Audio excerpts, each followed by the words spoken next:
உள்ளூர் தமிழர்கள் முதல் உலகத் தமிழர்கள் வரை அனைவருக்கும் அன்பு வணக்கம். இன்றைக்கு நாம் பார்க்கக்கூடிய செய்தி குறிப்பாக தமிழ் தேசிய களத்தில் நின்று நாம் பார்க்கக்கூடிய செய்தி நம்முடைய தமிழ்நாட்டின் மாண்புமிகு முதலமைச்சர் மு.க. ஸ்டாலின் அவர்கள் கடந்த 8/8/2024 சென்னையில் ஒரு நிகழ்ச்சியில் பேசியிருக்கிறார். என்ன பேசியிருக்கிறார் என்று சொன்னால், எதிர்கால தலைமுறையினர் தமிழ் மொழி, தமிழ் இனம் என்ற பெருமையும் பெருமிதமும் உள்ளவர்களாக வளர வேண்டும் என்று பேசியிருக்கிறார். அது உண்மையிலே வரவேற்க தகுந்த ஒரு பேச்சு தான், ஏற்கக்கூடிய ஒரு பேச்சு தான். நாம் அதை மறுக்கவில்லை. அதன் ஊடாக கிட்டத்தட்ட 40 ஆண்டுகளுக்கு மேலாக தமிழ் தேசிய களத்தில் இந்த தமிழ் மொழிக்காகவும் தமிழ் இனத்துக்காகவும் தமிழ் நிலத்துக்காகவும் களத்தில் நிற்கிற நாங்கள் கேட்கிறோம். திராவிட முன்னேற்றக் கழகம் 1967 ஆட்சிக்கு வருவதற்கு காரணமாக அமைந்ததே மொழி புரட்சி தான். 37-38 காலகட்டத்தில் தொடங்கினாலும் கூட அன்றைக்கு மறைமலடிகள், முத்தமிழ் காவலர் கே.பி. விஸ்வநாதன், நாவலர் சோமசுந்தர பாரதியார் போன்ற அறிஞர் பெருமக்கள், தமிழர் தலைவர்கள் தொடங்கிய போர் இடையிலே பேராசிரியர் இலக்குவனார், மொழிஞாயிறு தேவநேய பாவாணர், பாவலரேறு பிரிஞ்சித்தனார், பாவேந்தர் பாரதிதாசன் போன்ற புலவர் பெருமக்கள், அறிஞர் பெருமக்கள், பேராசிரியர் பெருமக்கள் அந்த தமிழ் உணர்வு எரிதனலாக கனன்று கொண்டிருக்கக்கூடிய அந்த உணர்ச்சி மிகு அந்த தமிழ் உணர்வு, தமிழ் இன உணர்வு, தமிழ் நாட்டுப்பற்று உணர்வு, ஆதிக்க மொழி எதிர்ப்பு உணர்வை அவர்கள் கனன்று கொண்டிருக்கக்கூடிய எரிநெருப்பாக வைத்திருந்த சூழ்நிலையில தான் 65 இந்தி கட்டாய பாடம் என்று ஒன்றிய அரசு அறிவித்த போது வெடித்து கிளம்பியது மொழி புரட்சி. உலகம் கண்டறாத அளவுக்கு மொழி புரட்சி வந்தது. அந்த மொழி புரட்சியினுடைய விளைவு தான் நீங்கள் 67 ஆட்சிக்கு வந்தீங்க. 67 இன்றைய வரைக்கும் திராவிட இயக்கம் தான் ஆட்சி. என்ன நடந்தது? நீங்கள் இன்றைக்கு சொல்கிற தமிழ் மொழி, தமிழ் இனம் என்ற பெருமையும் பெருமிதமும் இந்த நாட்டில் இந்த 50 ஆண்டு காலம், 52 ஆண்டு காலத்தில் உருவாகி இருந்தால் சாதிய சிந்தனைகள் வந்திருக்குமா? சமய சிந்தனைகள் பிறந்திருக்குமா?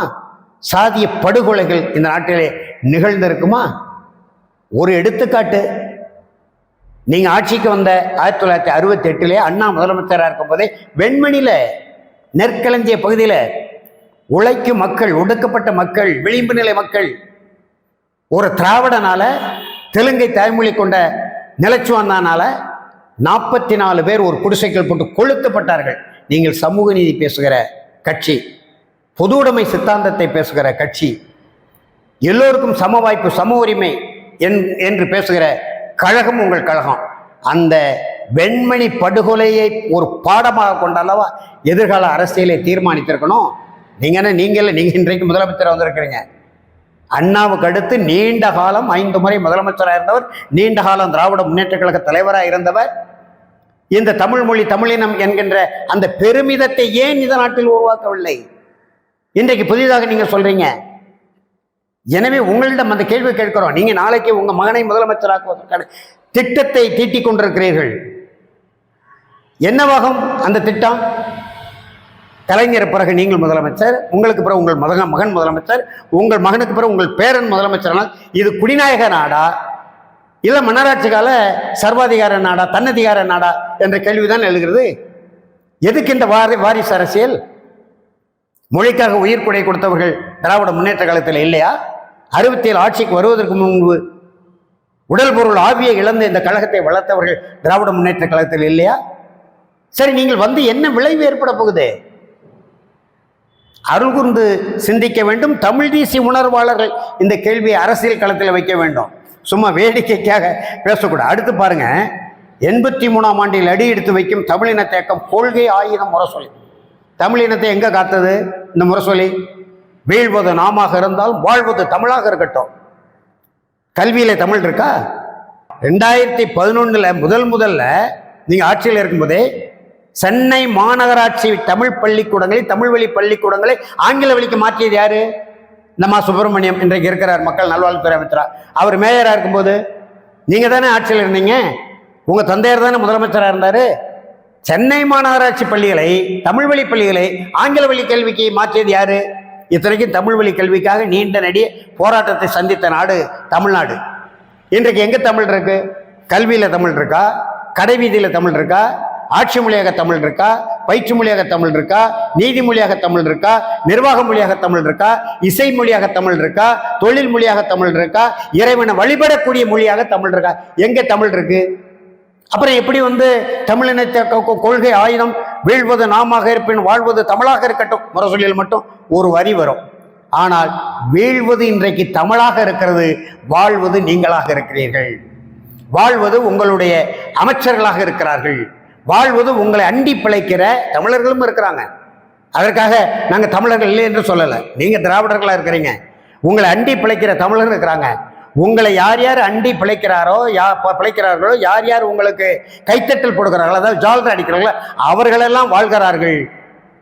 1000 ஆண்டு காலம் மொழிஞர் தேவநேய பாவனர் சொல்வார், தோராயமாக 50,000 ஆண்டுகளுக்கு முந்தி பிறந்த மூத்தவள் அன்னை தமிழ் என்று. அந்த தமிழ் இன்றைக்கு கடைவீதியில பெயர் பலகையில் இல்லை. மணக்கவரும் தண்டிலில் குளிராயில்லை, தோப்பில் நிழலாயில்லை, தனிப்பது அரிதாம் துன்பமது தமிழ்நாட்டில் தமிழ் தெருவில் தமிழ்தான் இல்லை. எங்கேயாவது ஆந்திராவில் போய் இப்படி தெலுங்கு மொழி இல்லைன்னு பேச முடியுமா? கர்நாடகத்தில் போய் கன்னட மொழி இல்லைன்னு பேச முடியுமா? கேரளாவில் போய் கேரள மொழி, மலையாள மொழி இல்லை என்று பேச முடியுமா? இந்தியாவில் எந்த மாநிலத்தாவது அந்தந்த மாநில மொழி பெயர் பலகையில் இல்லை என்று பேச முடியுமா? தமிழ்நாட்டில் மட்டும்தான் அது பேசு பொருளாக இருக்கிறது. எனவே நீங்கள் சிந்திக்க வேண்டும், முதலமைச்சர் அவர்கள் சிந்திக்க வேண்டும், தமிழ் தேசிய களத்தில் நிற்கிற இதெல்லாம் கேட்க வேண்டும். கலைஞரிடம் அடுத்து பாருங்க, ஒன்றிய அரசால் தமிழ்நாட்டிற்குரிய நிதியும் திட்டங்களும் புறக்கணிக்கப்பட்டாலும் கலைஞரிடம் கற்றுக்கொண்ட அரசியல் நிர்வாகத்திறனால் வாக்குறுதல் நிறைவேற்றி வருகிறோம். கலைஞர் உரிமைகளை இழந்த நிர்வாகத்திறன் தானே. எந்த உரிமையை தக்க வைத்தாரு? ஆட்சிக்கு வருவதற்கு முன்பு திராவிட நாடு, அகண்ட திராவிட நாடு. நம்முடைய தமிழர் தந்தை சீபா ஆதித்தனார் கூட சுதந்திர தமிழ்நாடு என்று சொல்லும்போது உங்கள் ஆசான் அறிஞர் அண்ணா, நாங்கள் 1 ரூபாய் கேட்கிறோம் அகண்ட அளவில், ஆதித்தனார் 1/4 ரூபாய் கேட்கிறார், 25 பைசா கேட்கிறார். நாங்கள் 100 பைசா கேட்கிறோம், ஆதித்தனார் 25 பைசா. தமிழ்நாடு என்ன 25 பைசாவா? காருவாய தமிழ்நாடு? இவர்தான் அறிஞர். ஆக அகண்ட திராவிட நாடு கேட்டீங்க, அப்புறம் 62 கைவிட்டீங்க. சரி போகட்டும், நாங்கள் விட்டு தொலைத்தோம். பிறகு 67 ஆட்சிக்கு வந்த உடனே 77 மாநில சுயாட்சி தீர்மானம் போட்டீங்க. மாநிலங்களுக்கு என்று தன்னதிகாரம், தன்னாட்சி வேண்டும் என்று. அந்த தன்னாட்சி தீர்மானத்தில் ஒரு துரும்பை கூட நீங்க நிறைவேற்றி இருக்கீங்களா? தொடர்ந்து ஒன்றிய அரசு வஞ்சித்து கொண்டுதான் இருக்கிறது. உங்கள் ஆட்சியில, திராவிட முன்னேற்ற கழக ஆட்சியில 75 மாநில பட்டியலில் இருந்த கல்வி பொதுப்பட்டியலுக்கு போனது. தமிழ்நாட்டு இருந்த கச்சத்தீவு இழந்து இலங்கைக்கு கொடுக்கப்பட்டது. அது வரைக்கும் 1967 பக்தவச்சலம் ஆட்சி காலத்தில் கூட தொடக்க கல்வி முதல் பல்கலைக்கழகம் வரை தமிழ் பயிற்று மொழியாக இருந்தது. எங்கே இருக்கு? என்ன உரிமை இருக்கு? முல்லை பெரியார் அணை பாதுகாக்கிற உரிமை தமிழ்நாடு காவல்துறையில் இருந்தது. காவிரியில எந்த சிக்கலும் இல்லை. பாலாற்றில் ஒரு தடுப்பணை கூட கட்டல காங்கிரஸ் ஆட்சியில. இறுதியாக உயர் நீதிமன்றத்தை பாதுகாக்கக்கூடிய தமிழ்நாட்டு காவல்துறை உரிமை எப்படி மத்திய பாதுகாப்பு படைக்கு போனது? எல்லாம் உங்களுடைய ஆட்சியில தான். ஆக வீழ்வது நாமாக இருந்தால் வாழ்வது தமிழாக இருக்கட்டும் என்ற முழக்கத்தின் ஊடாக வீழ்வது தமிழாக இருக்கட்டும், வீழ்வது தமிழர்களாக இருக்கட்டும், வீழ்வது தமிழ்நாடாக இருக்கட்டும், வாழ்வது திராவிட இயக்கங்களாக இருக்கட்டும், திராவிட இயக்க தலைவர்களாக இருக்கட்டும் என்ற அடிப்படையில் தானே நீங்கள் இயங்கி கொண்டிருக்கிறீங்க, பேசிக் கொண்டிருக்கிறீங்க. நம்முடைய தூத்துக்குடி நாடாளுமன்ற உறுப்பினர் 2வது முறை அவங்க நாடாளுமன்றத்தில் பல முறை பேசியிருக்கிறாங்க, மக்களவையில் பேசியிருக்கிறாங்க. வெள்ள பாதிப்பு ஏற்பட்டு 7 மாதங்களாகியும் இழப்பீடு வழங்கவில்லை. 37,000 கோடி கேட்டீங்க, இன்னும் கொடுக்கல. இதை கண்டித்து நீங்க என்ன செய்திருக்கிறீங்க? என்ன போராட்டத்தை முன்னெடுத்திருக்கிறீங்க? டெல்லியில் எந்த வகையில் போராடினீங்க? தமிழ்நாட்டில் எந்த வகையில் போராடினீங்க? நாங்கள் குடிமக்கள் கேட்கிறோம், வாக்காளர்களாக கேட்கிறோம். சரி, டெல்லி தரல, நீங்க குறை சொல்றீங்க. நாங்க கேட்டோமே, இந்த கேட்டோமே, செய்தி கொடுத்தோமே, முதலமைச்சர் அலுவலகத்திலே போய் நான் மனு கொடுத்துட்டு வந்தேனே. வாழைக்கு ஒரு 50,000 கொடுங்க, நெல்லுக்கு 25,000 கொடுங்க. ஒவ்வொரு வீட்டிலையும் தாம்பரபரணி 2 கரையிலையும், வடகரை தென்கரை, மருதூர் அணையிலிருந்து புன்னைக்காயல் வரை இந்த கரை ஓரங்களில் 1 கிலோமீட்டர் 1.5 கிலோமீட்டர் எல்லைக்குள்ள வாழக்கூடிய மக்களுடைய வீட்டில் உள்ள அனைத்து பொருள்களும் வெள்ளத்தில் அடித்து செல்லப்பட்டது அல்லது வீணடிக்கப்பட்டது. என் வீட்டிலே 3 லட்சம் ரூபாய் பெறுமதிப்புள்ள நூல்கள், ஆவணங்கள், ஊடக செய்திகள். நான் ஒரு பொது தொண்டன், தமிழ் தேசிய களத்தில் இருக்கக்கூடிய என் வீட்டிலே ஏறக்குறைய 3 லட்சம் ரூபாய் பெறுமதிப்புள்ள நூல்கள், ஆவணங்கள் எல்லாம் தண்ணியில கரைந்து வீணாக போய்விட்டது. ஒரு வீட்டுக்கு 25,000 ரூபாய் இழப்பீடு தொகை என்று நாங்க கேட்டோமே, நீங்க கொடுத்துருக்கீங்களா? நாடாளுமன்ற உறுப்பினர் அன்பு தங்கை கனிமொழியை பார்த்து நாங்க கேட்கிறோம், எங்களுக்கு கொடுத்தீங்களா? பாளையங்கோட்டையில் உள்ள மகாராஜ நகரில் வாழக்கூடிய ஒவ்வொரு குடும்பத்துக்கும் 6,000 ரூபாய் கொடுத்துருக்கேன் குடும்ப அட்டையை வைத்து. இது எந்த வகையில சரி, எந்த வகையில நியாயம்? நீங்க இழப்பீட்டு தொகை கொடுக்க வேண்டுமானால் வெள்ளத்தால் பாதிக்கப்பட்ட ஆற்றின் கரைகள் உடைந்து வெள்ளம் ஊருக்குள் பாய்ந்த ஊர்கள், குளத்துக்கரை உடைக்கப்பட்டு வெள்ளம் ஊருக்குள் பாய்ந்த ஊர்கள், அந்த ஊர்களை கணக்கிட்டு கோயில்பட்டியில் வெள்ளம் வந்ததுன்னு நீங்க இழப்பீட்டு தொகை கொடுத்துருக்கீங்களே, எந்த வகையில நியாயம்? பாளையங்கோட்டை மகாராஜ நகரில் இருக்கவங்க பூரா கோடீஸ்வரர்கள். முன்னாள் பேரவைத் தலைவர் ஆவடை பாண்டியும் கத்தா இருக்கிறார். முன்னாள் அமைச்சர் நயினார் நாகேந்திரனும் இதே மகாராஜ நகரில் தான் இருக்காங்க. அவர்களுக்கெல்லாம் வீட்டுக்கு 6,000 ரூபாய் கொடுத்தா இது எந்த வகையில நியாயம்? இன்றைய வரைக்கும் எழுந்திருக்க முடியாமல் இருக்கிறோம். தூத்துக்குடி, திருநெல்வேலி மாவட்டத்தில் கரையோரத்தில் உள்ள மக்கள், வேளாண்குடி மக்கள், உழைக்கும் மக்கள் எல்லாவற்றையும் இழந்து விட்டு மீள்வதற்கு வழி இல்லாமல் தத்தளித்துக் கொண்டிருக்கிறோம். இன்னமும் 6 மாதம் கழித்து அடுத்த வடகிழக்கு பருவமழை வரும்போதுதான் தெரியும் என்ன விளைவு ஏற்பட போகிறது என்று. எனவே திராவிட முன்னேற்ற கழக, அதாவது திராவிட மாடல் அரசு பேசுவதெல்லாம் பேசுவாங்க. தமிழ் மொழி பெருமிதம் கொள்ள வேண்டும், தமிழினம் பெருமிதம் கொள்ள வேண்டும், தமிழ்நாடு தன்னாட்சி அடைய வேண்டும், வடக்கு வாழ்கிறது, தெற்கு தேய்கிறது, பேச்செல்லாம் பேசுவாங்க. ஆனால் ஐயா கலைஞருடைய 100ஆண்டு விழாவை முன்னிட்டு நாணயம் வெளியிடுகிறது ஒன்றிய அரசு என்றால் சமாதானமாக போவீர்கள். நிர்மலா சீதாராமன் அவ்வளவு கடுமையாக விமர்சனம் செய்த அன்பு தங்கை எங்க நாடாளுமன்ற உறுப்பினர் கனிமொழி அவர்கள் மாநிலங்களவை மக்களவை கூட்டம் முடிந்தவுடனே அதே நிர்மலா தேவியை போய் சந்திக்கிறீங்க. அப்ப கேட்க வேண்டியதான், இந்த 37,000 கோடி எங்களுக்கு தந்தே ஆக வேண்டும். நாங்கள் கேட்கிற 37,000 கோடி நம்ம தானே புயலில் கேட்கிறோம், ஒக்கி புயலில் கேட்கிறோம், இத்தனை புயல்கள் அத்தனை புயல் நம்ம கேட்டுக்கொண்டிருக்கிறோம். அது அம்மையார் ஜெயலலிதா ஆட்சியாக இருக்கட்டும், நம்முடைய அண்ணாச்சி எடப்பாடி பழனிசாமி ஆட்சியாக இருக்கட்டும், எல்லா வர்தா புயலில் கேட்கிறோம், இப்ப இந்த மழை வெள்ளத்தில் கேட்கிறோம். ஒரே சொல் தானே. நிதியமைச்சரை பார்த்து கனிமொழி கேட்க வேண்டியதானே, நாங்கள் கேட்கிற நிதியை நீங்கள் தருகிறீர்களா அல்லது தமிழ்நாடு உங்களுக்கு தரக்கூடிய நிதியை நாங்கள் நிறுத்த வேண்டுமா? முடிஞ்சு போச்சு, அவ்வளவுதானே. வரிகுடா இயக்கம் நடத்திய நாடு தானே இந்த நாடு. வெள்ளையர்களை எதிர்த்து பிறகு இந்த வடநாட்டு கொள்ளையர்களை எதிர்த்து ஏன் நம்ம போராட முடியாது? நாங்கள் கேட்கிற நிதியை நீங்கள் தர வேண்டும், இல்லையானால் எங்கள் நிதி உங்களுக்கு இல்லை. அந்த துணிச்சல் உங்களுக்கு கிடையாது.